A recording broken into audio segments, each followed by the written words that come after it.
Hello నమస్తే. ఆంధ్రప్రదేశ్ ముఖ్యమంత్రి నారా చంద్రబాబు నాయుడు గారికి, తమిళనాడు ముఖ్యమంత్రి స్టాలిన్ గారికి స్టేట్మెంట్స్ సిమిలర్‌గా కనిపిస్తున్నా సరే, వాళ్ళిద్దరి ఇంటెన్షన్స్ డిఫరెంట్‌గా ఉన్నాయి.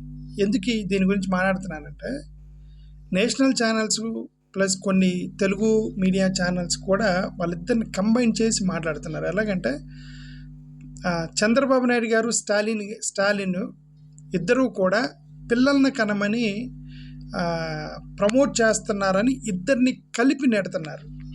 ఇద్దరిని అంటే ఒకే పాయింట్లు ఒకే వరలో చూస్తున్నారు. But I don't think both are not same.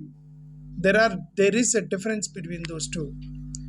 ఎందుకంటే నేను I have been following the subject from many days.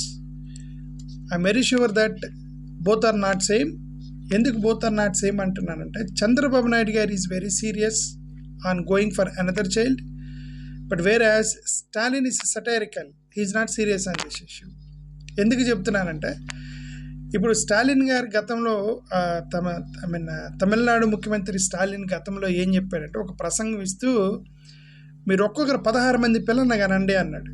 ఒక్కొక్క కుటుంబంలో 16 మంది పిల్లల్ని కనండి, మనకి డీలిమిటేషన్ మీద కొన్ని ఎంపీ సీట్లు తీసేస్తారట, ఇది మనకి పనిష్మెంట్, ఇది మనం మంచి పని చేస్తే మన మంచి పనికి వాళ్ళు పనిష్మెంట్ ఇస్తున్నారు మనకి అని చెప్పేసి, ఆ డీలిమిటేషన్ ద్వారా మనకి అన్యాయం జరుగుతుంది. 1971 జనాభా లెక్కల ప్రకారం డీలిమిటేషన్ చేయాలి, కానీ వాళ్ళు 2026 లెక్కల ప్రకారం చేస్తున్నారు. కాబట్టి తెల్లారాలకి ఒక 16 మంది పిల్లల్ని కానండి అంటే, ఒక్కొక్క కుటుంబంలో 16 మంది పిల్లల్ని కానండి అన్నాడు ఆయన. 16 మంది పిల్లల్ని కానండి అంటే అది పాసిబుల్ కాదు. అది okay, that is a satire. Is very satirical on that issue on the central government. అది ఒకటి ఆయన చెప్పింది. రెండోది ఆయన స్టాలిన్ చెప్పింది ఏంటంటే, రెండోది తెల్లారేసరికి పిల్లల్ని కనండి అన్నాడు. తెల్లారేసరికి పిల్లల్ని కంటారు ఎవరన్నా? కనలేరు కదా. So that is also satire.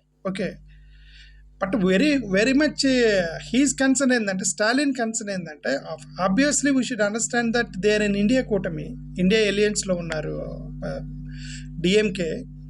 వాళ్ళేమీ Modi గారిని విమర్శించడంలో కానీ, కేంద్ర ప్రభుత్వాన్ని విమర్శించడానికి కానీ వెనకాడరు. ఎందుకంటే వాళ్ళు అపోనెంట్గా చూస్తున్నారు.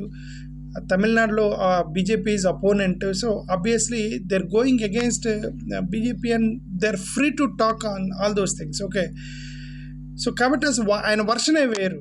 ఆయన వర్షన్ ఏంటంటే satirical, criticising the government, questioning that, demanding the government that he should go for delimitation based on 1971 census, not based on 2026. But whereas Chandrababu Naidu garu is not the same way. Chandrababu Naidu garu is part of NDA government. He is not going against the central government. He is not talking against the central government.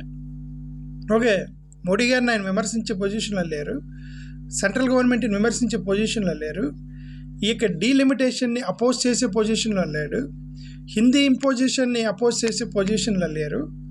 కాబట్టి ఆయన తెలివిగా ఏం చేస్తున్నారంటే, ఆయనకు ఒక MP seat తగ్గుతుంది అనేటువంటి ఒక ఉద్దేశంతో చాలా సీరియస్గా ఆయన ఏం చేస్తున్నారంటే, ఒక పిల్లోడిని కనండి అని చెప్పి కెప్ట్ ఏ టార్గెట్.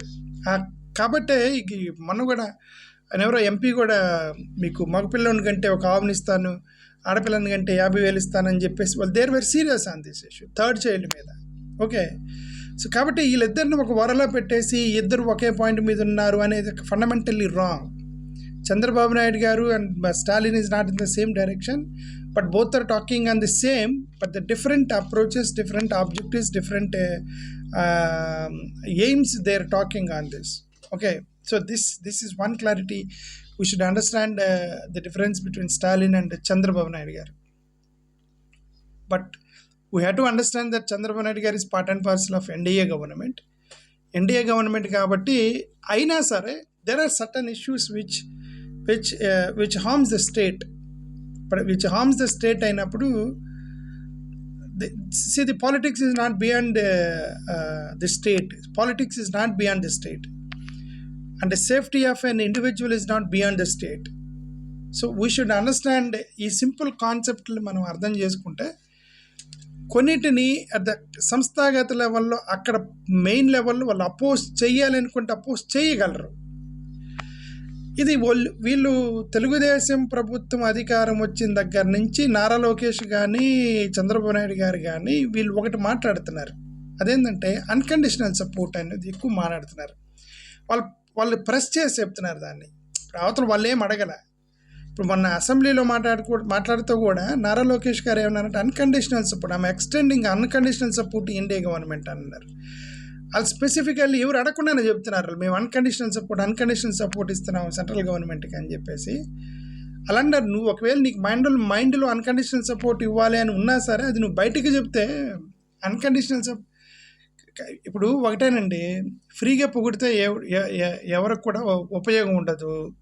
మోర్ ఓవర్ అవతల వాళ్ళు మిమ్మల్ని చీప్గా చూస్తారు. ఫస్ట్ ఆఫ్ ఆల్ నువ్వు ఫ్రీగా అన్కండిషనల్ సపోర్ట్ అని చూస్తారు. ఏదో ఒక 1 or 2 times మీరు వాళ్ళకి టైం ఇచ్చి చూడాలి. ఆ తర్వాత ఏంటంటే మీరు కండిషన్స్ పెట్టాలి 100%. Otherwise they think you are cheap. మీరు ప్రతిసారి అన్కండిషనల్ సపోర్ట్ అని మీరు సెంట్రల్ గవర్నమెంట్ అంటే they don't take you as a serious subject. Okay, like Nitish Kumar లాంటి వాళ్ళు they not saying the unconditional support. వాళ్ళు చాలా they are getting so many things and still they are doubtful and Nitish Kumar ఆయన ఎప్పుడు India కూటమిలోకి వెళ్తారనే డౌట్లో ఉన్నారు కేంద్ర ప్రభుత్వం. ఏది అన్నీ ఇచ్చిన తర్వాత కొన్ని వేల ప్రాజెక్టులు 1000 కోట్ల బీహార్కి ఇచ్చినప్పటికి కూడా దే స్టిల్ డౌట్ఫుల్ ఆ నితీష్ కుమార్ ఎప్పుడు మన దెబ్బ కొడతాడేమోనని. ఆ భయంతోనే ఆయన ప్రాజెక్టులన్నీ కొన్ని వేల ప్రాజెక్టులు తెచ్చుకున్నారు. ఇప్పుడు చూడండి, ఇప్పుడు అమరావతికి ఇచ్చినటువంటి 15,000 రూపాయలు కూడా నిన్న పార్లమెంట్లో చెప్పింది. అమరావతికి ఇచ్చిన 15,000 కోట్ల రూపాయలు కూడా వీఆర్ ఓన్లీ అసిస్టింగ్ అని చెప్పేసి లోక్సభలో ఆన్సర్ చేశారు. వైఎస్ఆర్సీపీ ఎంపీలు అడిగితే వీఆర్ ఓన్లీ అసిస్టింగ్ అన్నారు మన సెంట్రల్ గవర్నమెంట్లో. ఓకే, సో అదే నేను చెప్పేది ఏంటంటే మనం అనుకునేది వేరు, అక్కడ జరుగుతుంది వేరు. ఫండమెంటల్లీ ఈ ఇష్యూస్ మీద సెంట్రల్ గవర్నమెంట్ వాళ్ళు అంటే నేషనల్ ఛానల్స్ ఒకటి ప్రమోట్ చేస్తున్నాయి. ఏంటంటే చంద్రబాబు నాయుడు గారు Stalin both are demanding for third child for to encounter delimitation అని చెప్తే మన ఏదో ఒక 2 తెలుగు ఛానల్స్ కూడా చూశాను. వాళ్ళిద్దరు ఫోటోలు వేసి చంద్రబాబు నాయుడు గారు స్టాలిన్ గారు ఫోటోలు వేసి పిల్లల్ని కనమంటున్నారు అని అంటున్నారు. But I'm damn sure, I don't know, నేను చూసిన న్యూస్ ప్రకారం నా యొక్క అబ్జర్వేషన్ ప్రకారం I'm damn sure that Stalin is satirical, Chandrababu Naidu గారు serious and going for a third child. Okay, అని అందుకే ఈ యొక్క లోకల్ బాడీ ఎలక్షన్స్లో కూడా నేను మూడో పిల్లోని కన్నవాడికే నేను టికెట్లు ఇస్తాను అని చెప్పేసి అదొక చట్టం తెస్తానని సీరియస్గా మాట్లాడుతాను చంద్రబాబు నాయుడు గారు. ఇప్పుడు మరి అలాంటి చట్టాలు ఇప్పుడు ఇది ఒకటి పెద్ద క్వశ్చన్. ఇది లోకల్ బాడీ ఎన్నికలకే ఎందుకు కండిషన్స్ పెడుతున్నారు? ఎమ్మెల్యేలు, ఎంపీలు, ముఖ్యమంత్రులు వాళ్ళకి చట్టాలు గతంలో కూడా 2 పిల్లలు ఉన్న వాళ్ళే లోకల్ బాడీ ఎన్నికలకి మీరు ఎలిజిబుల్ అని చట్టం చేశారు. 2 పిల్లలు ఉన్న వాళ్ళే లోకల్ బాడీ ఎన్నికలకి అంటే ఎమ్మెల్యేలకు ఎందుకు వర్తించలేదు, ముఖ్యమంత్రులకు ఎందుకు వర్తించలేదు, అది మినిస్టర్లకు ఎందుకు వర్తించలేదు అనేది ఒక పెద్ద క్వశ్చన్ ఇది. ఓకే, అది నాకు అర్థమైంది. అది థ్యాంక్ యూ.